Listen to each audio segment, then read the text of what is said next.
आज हम डिस्कस करेंगे क्लास 10th साइंस से चैप्टर फर्स्ट रासायनिक अभिक्रियाएं एवं समीकरण।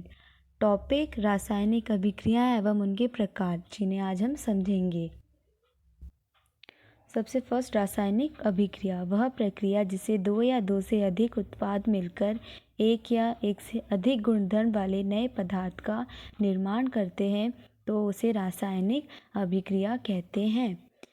Chemical reaction.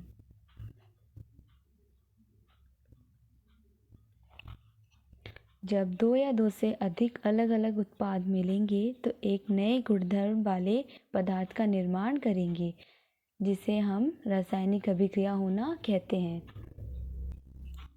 अर्थात रासायनिक परिवर्तन को रासायनिक अभिक्रिया कहते हैं।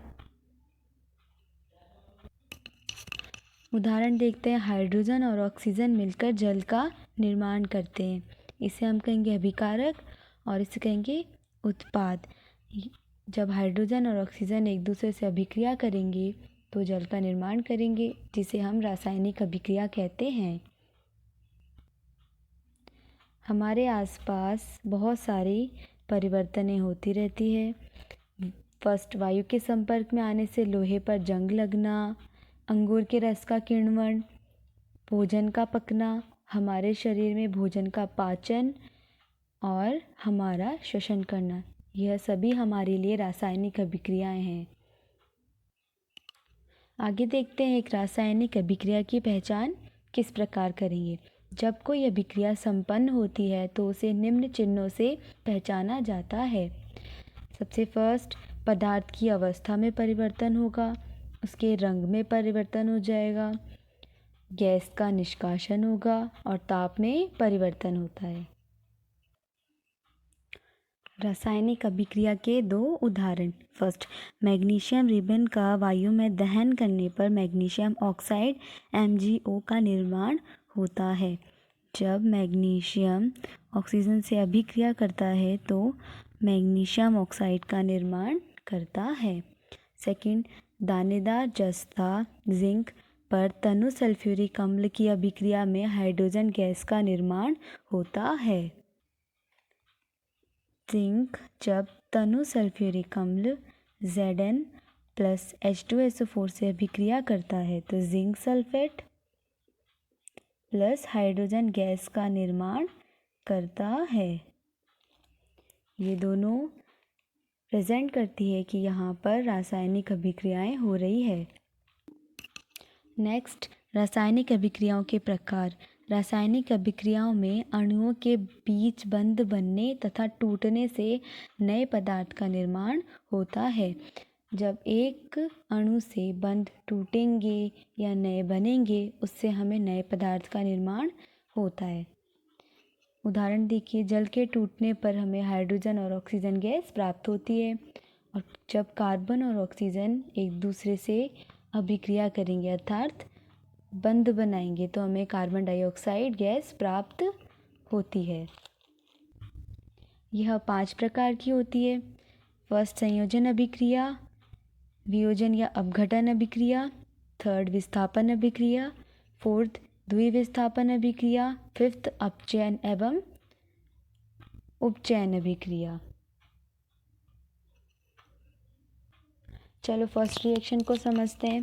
संयोजन अभिक्रिया ऐसी अभिक्रिया जिसमें दो या दो से अधिक अभिकारक मिलकर एकल उत्पाद का निर्माण करते हैं, उसे संयोजन अभिक्रिया कहते हैं। कॉम्बिनेशन रिएक्शंस अर्थात जब दो या दो से अधिक पदार्थ, तत्व या यौगिक संयोग करके मिलकर एकल उत्पाद का निर्माण करते हैं, ऐसी अभिक्रियाओं को संयोजन अभिक्रिया कहते हैं। सामान्य सूत्र, नॉर्मल फॉर्मूले में कहें तो A+B मिलकर AB का निर्माण करेंगे। उदाहरण में देखते हैं, कोयले का दहन। जब कार्बन और ऑक्सीजन एक दूसरे से अभिक्रिया करते हैं तो कार्बन डाइऑक्साइड गैस का निर्माण करते हैं। सेकंड, जब हाइड्रोजन गैस और ऑक्सीजन गैस एक दूसरे से अभिक्रिया करेंगे तो जल का निर्माण करेंगे। 2H2+O2 और H2O, ये हमारे लिए लिक्विड। चलो संयोजन अभिक्रिया के लिए एक प्रयोग करते हैं। कैल्शियम ऑक्साइड लेते हैं CaO, उसमें जल मिलाते हैं। जब दोनों अभिक्रिया करेंगे तो हमें कैल्शियम हाइड्रोक्साइड प्राप्त होता है CaOH ट्वाइस। ये देखिए बीकर जिसमें हमने डाला हुआ है जल और इसी में हमने कैल्शियम ऑक्साइड डालने पर हमें कैल्शियम हाइड्रोक्साइड प्राप्त होता है। जल के साथ कैल्शियम ऑक्साइड की अभिक्रिया में बुझे हुए चूने का निर्माण होता है। रिएक्शन देखिए, बुझा हुआ चूना जिसे कैल्शियम ऑक्साइड कहते हैं, जब हाइड्रोजन अर्थात जल से अभिक्रिया करेगा तो कैल्शियम हाइड्रोक्साइड का निर्माण होगा और ऊष्मा निकलेगी। क्या प्राप्त होगा हमें? बुझा हुआ चूना। कैल्शियम ऑक्साइड जल के साथ तीव्रता से अभिक्रिया करके बुझे हुए चूने का निर्माण करता है, जिससे हमें एकल उत्पाद कैल्शियम हाइड्रोक्साइड प्राप्त होता है। संयोजन अभिक्रिया के दो पार्ट है। पार्ट ए ऊष्माक्षेपी अभिक्रियाएं। जिन अभिक्रियाओं में उत्पाद के साथ साथ ऊष्मा भी उत्पन्न होती है ऊष्माक्षेपी अभिक्रियाएं कहलाती है। अर्थात अभिक्रिया के दौरान उत्पाद के निर्माण के साथ जो ऊष्मा निकलती है उसे ऊष्माक्षेपी अभिक्रियाएं कहते हैं या कहलाती है। उदाहरण, जब प्राकृतिक गैस का दहन होता है तो हमें कार्बन डाइऑक्साइड, जल और ऊर्जा प्राप्त होती है। देखिए मीथेन जब ऑक्सीजन से अभिक्रिया करेगा तो हमें कार्बन डाइऑक्साइड, जल और ऊष्मा प्रदान करेगा। इस अभिक्रिया में हीट निकल रही है, इसलिए इसे ऊष्माक्षेपी अभिक्रियाएं कहते हैं। दो और उदाहरण देख लेते हैं। श्वसन भी ऊष्माक्षेपी अभिक्रिया का एक उदाहरण है, जिसमें कोशिकाएं श्वसन के दौरान ऊष्मा मुक्त करती है। जब हम सांस लेते हैं और छोड़ते हैं तो उसमें भी ऊष्मा लगेगी और उतनी ही ऊष्मा बाहर निकलेगी। थर्ड, शाक सब्जियों का विघटित होकर कंपोस्ट बनना भी इसका उदाहरण है। पार्ट बी ऊष्माशोषी अभिक्रियाएं। ऊष्माशोषी जिसमें ऊष्मा शोषित होगी, वह अभिक्रियाएं जिसमें ऊष्मा का शोषण होता है ऊष्माशोषी अभिक्रियाएं कहलाती है। उदाहरण, बेरियम हाइड्रोक्साइड जब अमोनियम क्लोराइड के साथ अभिक्रिया करता है तो बेरियम क्लोराइड और अमोनियम हाइड्रोक्साइड बनाता है, जिसमें ऊष्मा क्या हो जाती है? अवशोषित। इसीलिए इसे हम ऊष्माशोषी अभिक्रियाएं कहते हैं। अब आती है सेकेंड रिएक्शन, वियोजन ब्रैकेट अपघटन अभिक्रिया, डीकम्पोजिशन रिएक्शन। वे अभिक्रियाएं जिनमें एकल अभिकारक वियोजित या विघटित होकर दो या दो से अधिक उत्पादों का निर्माण करते हैं उसे विघटन अभिक्रिया कहते हैं या कहलाती है। अर्थात एकल अभिकर्मक टूटकर छोटे छोटे उत्पादों का निर्माण करेगा। वियोजन अभिक्रिया तीन प्रकार की होती है। सबसे फर्स्ट ऊष्मीय वियोजन, सेकंड विद्युत अपघटन और तीसरा प्रकाशीय वियोजन। ऊष्मीय वियोजन में इसमें वियोजन की क्रिया ऊष्मा के द्वारा संपन्न होती है, अर्थात इस अभिक्रिया में ऊष्मा देने की आवश्यकता पड़ती है जिससे यह अभिक्रिया संपन्न होती है, इसलिए इसे ऊष्मीय वियोजन कहते हैं। देखिए उदाहरण, फेरस सल्फेट में जब ऊष्मा प्रदान की जाती है तो फेरस ऑक्साइड और SO2 प्लस SO3 गैस हमें प्राप्त होती है। यह अभिक्रिया ऊष्मा के द्वारा संपन्न हुई है। सेकंड, विद्युत अपघटन इलेक्ट्रोलाइसिस। इसमें दो इलेक्ट्रोड एनोड व कैथोड होते हैं। इसमें ऊष्मा विद्युत के रूप में प्रदान करते हैं। इसमें विद्युत प्रवाह के कारण उस तरल पदार्थ के तत्व उससे अलग अलग हो जाते हैं। धनावेशित कण कैथोड पर जाते हैं और ऋणावेशित कण एनोड पर। इलेक्ट्रोड धातु की प्लेट टर्मिनल जिसे हम कहेंगे। रॉड होते हैं हमारे पास, एक तो एनोड और एक कैथोड। एनोड पर होता है पॉजिटिव चार्ज अर्थात पॉजिटिव रोड होती है, कैथोड होती है नेगेटिव रोड। इस अभिक्रिया या रासायनिक अभिक्रिया को ही विद्युत अपघटन कहते हैं, इलेक्ट्रोलाइसिस।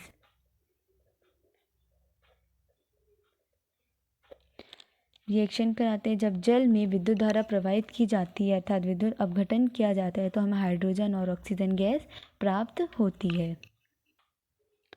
थर्ड टाइप आता है प्रकाशीय वियोजन। इस वियोजन की क्रिया में ऊष्मा प्रकाश के द्वारा प्रदान की जाती है, प्रकाशीय वियोजन कहलाता है। रिएक्शन, जब सिल्वर क्लोराइड में सूर्य का प्रकाश डाला जाता है तो हमें सिल्वर और क्लोराइड प्राप्त होता है। देखिए, सूर्य के प्रकाश में श्वेत रंग का सिल्वर क्लोराइड धूसर रंग का हो जाता है। प्रकाश की उपस्थिति में सिल्वर क्लोराइड का सिल्वर तथा क्लोरीन में वियोजन के कारण से होता है। सेकंड, सिल्वर ब्रोमाइड में जब सूर्य का प्रकाश प्रदान किया जाता है तो हमें सिल्वर और ब्रोमीन प्राप्त होता है। उपयोग इसका श्याम श्वेत फोटोग्राफी में। थर्ड रिएक्शन आती है विस्थापन अभिक्रिया, डिस्प्लेसमेंट रिएक्शन। ऐसी अभिक्रियाएं जिनमें अधिक अभिक्रियाशील पदार्थ कम अभिक्रियाशील पदार्थ को उसके यौगिक से अलग कर देता है, विस्थापन अभिक्रिया कहलाती है। उदाहरण देखिए, जब फेरस या आयरन कॉपर सल्फेट के साथ अभिक्रिया करेगा तो हमें फेरस सल्फेट प्लस कॉपर प्राप्त होगा। फोर्थ आती है द्विविस्थापन अभिक्रिया, डबल डिस्प्लेसमेंट रिएक्शन। वह अभिक्रियाएं जिनमें अभिकारकों के बीच आयनों का आदान प्रदान होता है उन्हें द्विविस्थापन अभिक्रिया कहते हैं। रिएक्शन, Na2SO4 की अभिक्रिया जब BaCl2 सोडियम सल्फेट और बेरियम क्लोराइड जब एक दूसरे से अभिक्रिया करते हैं तो barium sulphate plus NaCl sodium chloride प्राप्त होता है। देखिए, यहाँ पर आयनों का आदान प्रदान हुआ। Na2 ने Cl2 से अभिक्रिया की और सल्फेट ने Ba से, तो हमें बेरियम सल्फेट और सोडियम क्लोराइड प्राप्त हुआ। इसे ही द्विविस्थापन अभिक्रिया कहते हैं। लास्ट फिफ्थ रिएक्शन है उपचयन एवं अपचयन अभिक्रिया, oxidation and reduction reaction.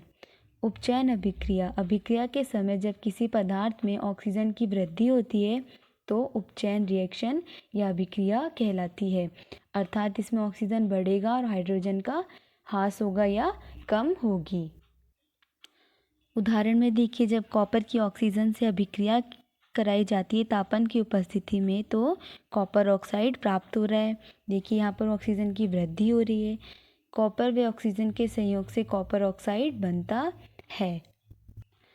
Second आती है अपचयन अभिक्रिया, जब अभिक्रिया में किसी पदार्थ में ऑक्सीजन का ह्रास अर्थात कम होती है या होता है तो उसे अपचयन अभिक्रिया कहते हैं। यहाँ पर ऑक्सीजन की कमी होगी और हाइड्रोजन बढ़ेगा। देखिए रिएक्शन, कॉपर ऑक्साइड जब हाइड्रोजन से अभिक्रिया करता है तो कॉपर से ऑक्सीजन वियोजित होकर हाइड्रोजन में मिल जाता है, अर्थात यहाँ पर हाइड्रोजन की वृद्धि हुई। यदि इसे गर्म पदार्थ कॉपर ऑक्साइड के ऊपर हाइड्रोजन गैस प्रवाहित की जाती है तो सतह पर काली परत भूरे रंग की हो जाती है, क्योंकि इस अवस्था में विपरीत अभिक्रिया संपन्न होती है तथा कॉपर प्राप्त होता है। Thank you. All reactions complete हो चुकी है, आप इन्हें अच्छे से पढ़ें और समझ सकते हैं।